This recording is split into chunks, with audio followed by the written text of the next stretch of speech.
ಸ್ನೇಹಿತರೆ ನಮಸ್ತೆ. ಇವಾಗ ಡೆಲಿವರಿ ಜಾಬು ಮಾಡ್ತಾ ಇರ್ತೀರಾ, ಇಲ್ಲಾಂದ್ರೆ ಇನ್ನು ಮೇಲೆ ಡೆಲಿವರಿ ಜಾಬ್‌ನ ಮಾಡ್ಬೇಕು ಅಂತ ಅನ್ಕೊಳ್ತಾ ಇರ್ತೀರಾ. ಆಲ್ರೆಡಿ ಡೆಲಿವರಿ ಜಾಬ್ ಮಾಡ್ತಾ ಇರೋರಾಗಿರ್ಬೋದು, ಇನ್ಮೇಲೆ ಡೆಲಿವರಿ ಜಾಬ್ ಮಾಡೋರಾಗಿರ್ಬೋದು. ಈ ಡೆಲಿವರಿ ಜಾಬಲ್ಲೇ ನಾವು ಜಾಸ್ತಿ ಅರ್ನಿಂಗ್ಸ್ ಮಾಡ್ಬೇಕು. ಇವಾಗ ಕೆಲವೊಬ್ರು ಡೆಲಿವರಿ ಜಾಬ್ ಮಾಡ್ತಾ ಇರ್ತಾರೆ. ಬಟ್ ಕೆಲವೊಂದು ಟ್ರಿಕ್ಸ್ ಎಲ್ಲ ಗೊತ್ತಿರಲ್ಲ. ಯಾವ ರೀತಿ ಮಾಡ್ಬೇಕು, ಯಾವ ಟೈಮಲ್ಲಿ ಮಾಡಿದ್ರೆ ನಮ್ಗೆ ಜಾಸ್ತಿ ಅರ್ನಿಂಗ್ಸ್ ಬರುತ್ತೆ, ಯಾವ ಆ್ಯಪಲ್ಲಿ ಮಾಡಿದ್ರೆ ಜಾಸ್ತಿ ಅರ್ನಿಂಗ್ಸ್ ಬರುತ್ತೆ. ಅದೇ ರೀತಿ ಏನೆಲ್ಲ ಮಾಡ್ಬೇಕು ನಾವು ಡೆಲಿವರಿ ಜಾಬ್ ಮಾಡಿನೇ ಜಾಸ್ತಿ ಅರ್ನಿಂಗ್ಸ್ ಮಾಡಬೇಕು, ಜಾಸ್ತಿ ದುಡ್ಡನ್ನ ಉಳಿಸ್ಬೇಕು ಅಂದ್ರೆ ಏನ್ ಮಾಡಬೇಕು ಅಂತ ಹೇಳ್ಬಿಟ್ಟು ಕೆಲವೊಂದು ನಾನು ಟಿಪ್ಸ್‌ನ ಕೊಡ್ತೀನಿ. ಅದೇ ರೀತಿ ಟ್ರಿಕ್ಸ್‌ನ ಹೇಳ್ತೀನಿ. ಯಾವ ರೀತಿ ಮಾಡಿ ಅಂತ ಹೇಳ್ಬಿಟ್ಟು ಅದನ್ನ ನೀವು ಕೂಡ ನೀವು ಡೆಲಿವರಿ ಜಾಬ್ ಮಾಡುವಾಗ ಅದನ್ನ ಯೂಸ್ ಮಾಡ್ಕೊಂಡ್ರೆ ನಿಮ್ಗೂ ಕೂಡ ಹೆಚ್ಚಿನ ದುಡ್ಡನ್ನ ನೀವು ಕೂಡ ಉಳಿಸ್ಬೋದು ಅಂತ ತಿಳಿಸ್ತಾ ಮತ್ತೆ ಯಾಕೆ ಲೇಟ್ ಮಾಡೋದು, ಬನ್ನಿ ವಿಡಿಯೋನ ಶುರು ಮಾಡೋಣ. ಅದಕ್ಕೂ ಮುಂಚೆ ನೀವು ನಮ್ಮ ಚಾನಲ್‌ನ ಸಬ್ಸ್ಕ್ರೈಬ್ ಮಾಡ್ಕೊಂಡಿಲ್ಲ ಅಂದ್ರೆ ಸಬ್ಸ್ಕ್ರೈಬ್ ಮಾಡ್ಕೊಳ್ಳಿ. ಅದೇ ರೀತಿ ಬೆಲ್ ಐಕನ್ನ ಕ್ಲಿಕ್‌ನ ಮಾಡ್ಕೊಳ್ಳಿ ಫ್ರೆಂಡ್ಸ್. ಸ್ನೇಹಿತರೆ, ಮೊದಲನೇ ಟಿಪ್ಸ್ ಅಥವಾ ಟ್ರಿಕ್ಸ್ ಏನಾರು ಅನ್ಕೊಳ್ಳಿ. ಮೊದಲನೇದು ಏನಪ್ಪಾ ಅಂತಂದ್ರೆ ಎಲ್ಲ ಆ್ಯಪ್‌ಗಳನ್ನ ಇನ್ಸ್ಟಾಲ್ ಮಾಡ್ಕೊಳ್ಳಿ. ಅಂದ್ರೆ ಯಾವ್ದಾಗಿರ್ಬೋದು ಅಂದ್ರೆ ಝೊಮ್ಯಾಟೊ ಆಗಿರ್ಬೋದು, ಸ್ವಿಗ್ಗಿ ಆಗಿರ್ಬೋದು, ಪೋರ್ಟರ್ ಆಗಿರ್ಬೋದು, ರ್ಯಾಪಿಡೋ ಆಗಿರ್ಬೋದು, ಇನ್ನು ಹಲವಾರು ಅಂಕಲ್ ಡೆಲಿವರಿ ಆಗಿರ್ಬೋದು, ಇನ್ನು ಹಲವಾರು ಅಪ್ಲಿಕೇಶನ್ಗಳಿದಾವೆ.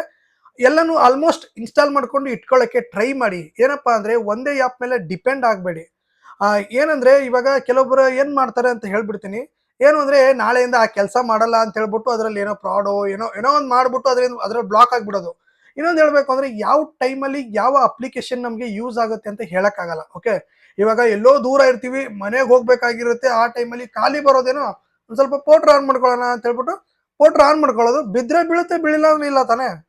ಅದೇ ರೀತಿ ಬಿದ್ರೆ ಒಂದು 150-200 ರೂಪೀಸ್ ಬಂದ್ಬಿಡುತ್ತೆ ನಮಗೆ. ಅದಕ್ಕೋಸ್ಕರ ಎಲ್ಲ ಆ್ಯಪ್‌ನ ಇಟ್ಕೊಳ್ಳಿ, ಎಲ್ಲ ಆ್ಯಪ್‌ನ ಮೇಂಟೈನ್ ಮಾಡಿ. ಇನ್ನೊಂದೇನಪ್ಪಾ ಅಂದ್ರೆ ಸೆಕೆಂಡ್ ಒನ್ ಏನಪ್ಪಾ ಅಂದ್ರೆ ಎಲ್ಲ ಆ್ಯಪ್‌ಗಳಲ್ಲೂ ಯಾವ್ಯಾವೆಲ್ಲ ಅಪ್ಲಿಕೇಶನ್‌ಗಳಿದಾವೆ ಅದರಲ್ಲಿ ಆಫರ್ಸ್‌ಗಳನ್ನ ಚೆಕ್ ಮಾಡ್ಕೋತಾರೆ ಡೈಲಿ. ಯಾವ್ದ್ರಲ್ಲಿ ಯಾವ ರೀತಿ ಆಫರ್‌ಗಳನ್ನ ಕೊಟ್ಟಿದ್ದಾನೆ, ಯಾವ್ದ್ರಲ್ಲಿ ಚೆನ್ನಾಗಿ ಅರ್ನಿಂಗ್ಸ್ ಮಾಡ್ಬೋದು, ಯಾವ ಅಪ್ಲಿಕೇಶನಲ್ಲಿ ಆರ್ಡರ್‌ಗಳು ಚೆನ್ನಾಗಿ ಬರುತ್ತೆ ಅಂತ ಹೇಳ್ಬಿಟ್ಟು ನಾನು ಹಳೆ ವಿಡಿಯೋನು ಮಾಡಿದ್ದೀನಿ. ಅದನ್ನ ಹೋಗಿ ನೋಡಿಲ್ಲ ಅಂದ್ರೆ ನೋಡ್ಬೋದು. ಇದ್ರೆ ಯಾವ ಏರಿಯಾದಲ್ಲಿ ಯಾವ ಆರ್ಡರ್‌ಗಳು ಬರುತ್ತೆ ಅಂತ ಹೇಳ್ಬಿಟ್ಟು ನೀವು ಯೋಚನೆ ಮಾಡಿ ಅದೇ ರೀತಿ ಆಫರ್‌ಗಳನ್ನ ಚೆಕ್ ಮಾಡ್ಕೊಳ್ಳಿ. ಇನ್ನೊಂದು ಥರ್ಡ್ ಒನ್ ಏನಪ್ಪಾ ಅಂದ್ರೆ ಮೇನ್ ಪಾಯಿಂಟ್ ಇದು ಏನಂದ್ರೆ ಪೀಕ್ ಅವರ್ಸ್ ಅಲ್ಲಿ ಕೆಲಸ ಮಾಡಿ.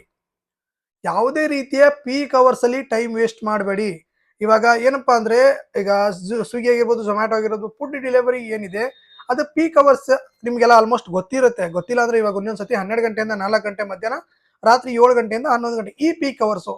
ಈ ಪೀಕ್ ಅವರ್ಸ್ ಅಲ್ಲಿ ಊಟನೂ ಮಾಡಬೇಡಿ. ನನ್ನ ಕೇಳೋದಾದ್ರೆ ಈ ಟೈಮಲ್ಲಿ ಊಟನೂ ಕೂಡ ಮಾಡಕ್ ಹೋಗ್ಬೇಡಿ. ಟೀ, ಕಾಫಿ, ಟೈಮ್ ವೇಸ್ಟ್, ಒಟ್ಟಿನಲ್ಲಿ ಟೈಮ್ ವೇಸ್ಟ್ ಮಾಡಕ್ ಹೋಗ್ಬೇಡಿ ಪೀಕ್ ಅವರ್ಸ್ ಅಲ್ಲಿ. ಇಲ್ಲ ಪೋರ್ಟರ್ ಬೇರೆ ಬೇರೆ ಅಪ್ಲಿಕೇಶನ್ಗಳಲ್ಲಿ ಮಾಡೋರು ಅಂದ್ರೆ ಬೆಳಿಗ್ಗೆ ಅದರಲ್ಲಿ ಆರ್ಡರ್ ಚೆನ್ನಾಗಿ ಬರುತ್ತೆ. ಕೆಲವೊಂದೆಲ್ಲ ಪೀಕ್ ಅವರ್ಸ್ ಅದರದೇ ಆದ ಅಪ್ಲಿಕೇಶನ್ಗಳಿಗೆ ಕೆಲವೊಂದೆಲ್ಲ ಪೀಕ್ ಅವರ್ಸ್ ಇರ್ತವೆ. ಓಕೆ, ಆ ಟೈಮಲ್ಲಿ ನೀವು ಕೆಲಸ ಮಾಡಿ. ಅಂದ್ರೆ ಟೈಮ್ ವೇಸ್ಟ್ ಮಾಡಕ್ಕೆ ಹೋಗ್ಬೇಡಿ ಆ ಟೈಮಲ್ಲಿ ಅಂತ ಹೇಳೋದು. ಊಟ ಮಾಡಬೇಡಿ ಅಂದ್ರೆ ಊಟ ಮಾಡಬೇಡಿ ಅಂತಲ್ಲ, ಟೈಮ್ ಸಿಕ್ಕರೆ ಮಾಡಿ. ಟೈಮ್ ಇಲ್ಲ ಅಂದ್ರೆ ಇವಾಗ ಆರ್ಡರ್ ಬರ್ತಾ ಇರುತ್ತೆ, ಪೀಕ್ ಅವರ್ ಇರುತ್ತೆ, ಸುಮ್ನೆ ಆಫ್ಲೈನ್ಗೆ ಹೋಗ್ಬಿಟ್ಟು ಟೈಮ್ ವೇಸ್ಟ್ ಮಾಡಬೇಡಿ. ಓಕೆ, ಅದಕ್ಕೋಸ್ಕರ ಪೀಕ್ ಅವರ್ಸ್ ಆದ್ಮೇಲೆ ನೀವು ಊಟ ಮಾಡ್ಕೊಳ್ಳಿ. ಡೆಲಿವರಿ ಜಾಬ್ ಅಂದ್ರೆ ಅದೇ ರೀತಿನೇ, ಕಷ್ಟಪಟ್ರೇನೆ ದುಡ್ಡು ಬರೋದು. ಇದರಿಂದ ನಾವು ಜಾಸ್ತಿ ಅರ್ನಿಂಗ್ಸ್ ನ ಮಾಡ್ಬೋದು. ಅದ್ರ ಜೊತೆಗೆ ಏನಪ್ಪಾ ಅಂದ್ರೆ ನೀವು ಬೆಳಗ್ಗೆ ಏನ್ ಬರ್ತೀರಾ, ಫೋರ್ತ್ ಪಾಯಿಂಟ್ ಏನಪ್ಪಾ ಅಂದ್ರೆ ಬೆಳಿಗ್ಗೆ ನೀವು ಕೆಲಸಕ್ಕೆ ಬರೋವಾಗ ಟಾರ್ಗೆಟ್ ಹಾಕೊಂಬನ್ನಿ. ಇವತ್ತು ನಾನು ಈ ಡೈಲಿ ಇನ್ಸೆಂಟಿವ್ನ ನಾನು ಹೊಡಿತೀನಿ. ಇವತ್ತು ನಾನು MGನ ಹೊಡಿತೀನಿ. ಇವತ್ತು ನಾನು ಈ ವಾರ ನಾನು ವೀಕ್ಲಿ ಟಾರ್ಗೆಟ್ ಹೊಡಿತೀನಿ ಅಂತ ಹೇಳ್ಬಿಟ್ಟು ಟಾರ್ಗೆಟ್ ಹಾಕೊಳ್ಳಿ. ಟಾರ್ಗೆಟ್ ಹಾಕೊಂಡ್ರೆ ಕೆಲಸ ಮಾಡಕ್ಕೆ ಇನ್ನೊಂದು ಹುಮ್ಮಸ್ ಬರುತ್ತೆ. ಯಪ್ಪ ಟಾರ್ಗೆಟ್ ಆಗುತ್ತೆ ಇಲ್ವೋ ಏನೋ ಅಂತ ಹೇಳ್ಬಿಟ್ಟು ನಾವು ಬೇಗ ಬೇಗ ಅರ್ನಿಂಗ್ಸ್ ಆಗಿರ್ಬೋದು, ಬೇಗ ಬೇಗ ಜಾಸ್ತಿ ಕೆಲಸ ಮಾಡಕ್ಕೆ ನಮಗೆ ಹುಮ್ಮಸ್ ಕೊಡುತ್ತೆ. ಅದ ಬೇಗ ಬೇಗ ಅಂದ ತಕ್ಷಣ ಆ, ಬೇಗ ಬೇಗ ಡ್ರೈವ್ ಮಾಡೋದು ಅಥವಾ ಫಾಸ್ಟ್ ಆಗಿ ಡ್ರೈವ್ ಮಾಡೋದು ಅಂತಲ್ಲ. ಇರೋದ್ರಲ್ಲಿ ಜಾಸ್ತಿ ಟೈಮಲ್ಲಿ ಬೇಗ ಬೇಗ ಫುಡ್ನ ತಗೊಳ್ಳೋದು, ಫುಡ್ ಆಗಿರ್ಬೋದು ಏನಾಗಿರ್ಬೋದು, ಟೈಮ್ ವೇಸ್ಟ್ ಮಾಡದೆ ಈ ರೀತಿ ಮಾಡ್ಕೊಳ್ಳಿ. ಅದೇ ರೀತಿ 5ನೇ ಪಾಯಿಂಟ್ ಏನಪ್ಪಾ ಅಂದ್ರೆ ಇದು ತುಂಬಾ ಜನ ಮಾಡ್ತಾರೆ. ಏನಂದ್ರೆ ಕ್ಯಾಶ್ ಆನ್ ಡೆಲಿವರಿ. ಕೆಲವೊಂದು ಕಡೆ ಕೆಲವೊಂದು ಅಪ್ಲಿಕೇಶನ್ಗಳಲ್ಲೆಲ್ಲ ಕ್ಯಾಶ್ ಆನ್ ಡೆಲಿವರಿನ ತಗೋತಾರೆ ಆಲ್ಮೋಸ್ಟ್. ಇನ್ನೊಂದು ಅಪ್ಲಿಕೇಶನ್ಗಳಲ್ಲಿ ಏನಂದ್ರೆ ಅವರು ಸ್ಕ್ಯಾನ್ ಮಾಡಿ, ಈಗ ಸ್ವಿಗ್ಗಿ ಆಗಿರ್ಬೋದು, ಝೊಮ್ಯಾಟೊ ಆಗಿರ್ಬೋದು, ಸ್ಕ್ಯಾನ್ ಕೋಡ್ ಜನರೇಟ್ ಆಗುತ್ತೆ.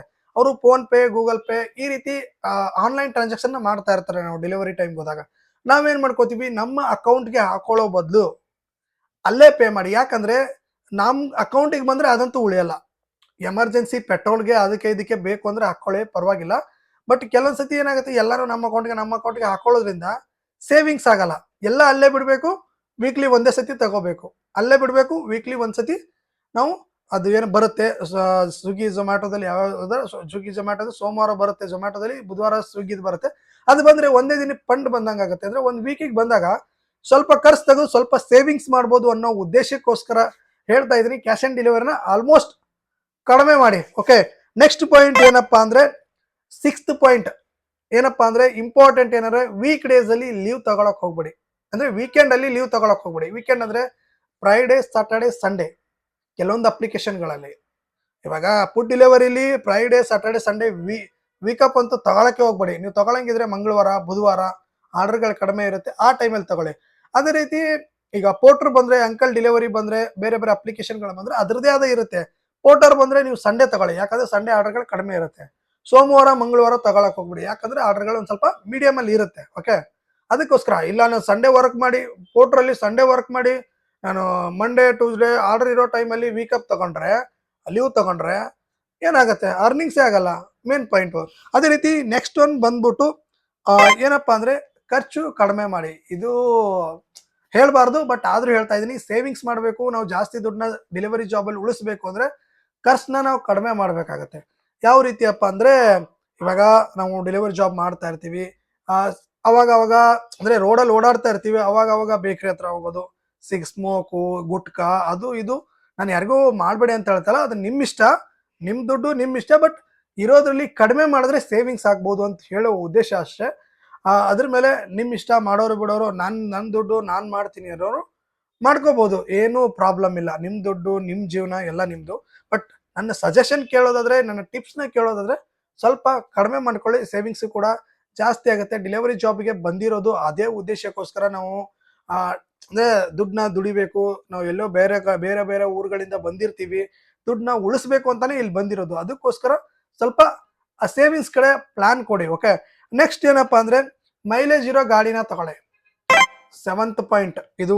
8th ಪಾಯಿಂಟ್ ಇದು ತುಂಬಾನೇ ಇಂಪಾರ್ಟೆಂಟ್. ಇದು ಮೇನ್ ಡೆಲಿವರಿ ಪಾರ್ಟ್ನರ್ ಯಾರೆಲ್ಲ ಇದ್ದಾರೆ, ಡೆಲಿವರಿ ಜಾಬ್ ಯಾರೆಲ್ಲ ಮಾಡ್ತಾರೆ, ಎಲ್ಲ ಆ್ಯಪ್ಗಳಾಯ್ತು, ಯಾವುದೇ ಆ್ಯಪ್ ಆಗಿರಲಿ, ಮೈಲೇಜ್ ಜಾಸ್ತಿ ಕೊಡೋ ಗಾಡಿನ ಇಟ್ಕೊಳ್ಳಿ. ಇಲ್ಲ ನಿಮ್ಮ ಹಳೆ ಗಾಡಿ ಇದೆ ಅಂದ್ರೆ ಓಕೆ, ಪರವಾಗಿಲ್ಲ.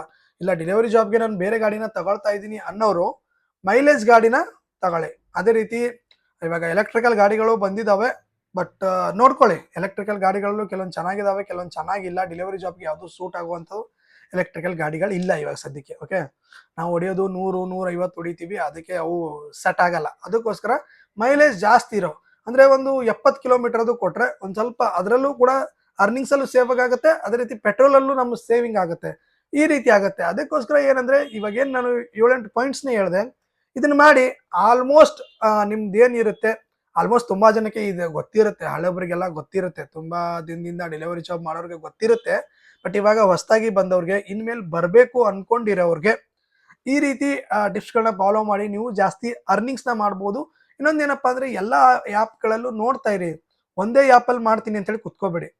ಇವಾಗ ಈ ವೀಕ್ಲಿ ಇನ್ಸೆಂಟಿವ್ ಇದ್ರೆ ಆ ವೀಕ್ ಅಲ್ಲಿ ಮಾಡಲೇಬೇಕು, ಏನು ಮಾಡೋಕ್ಕಾಗಲ್ಲ.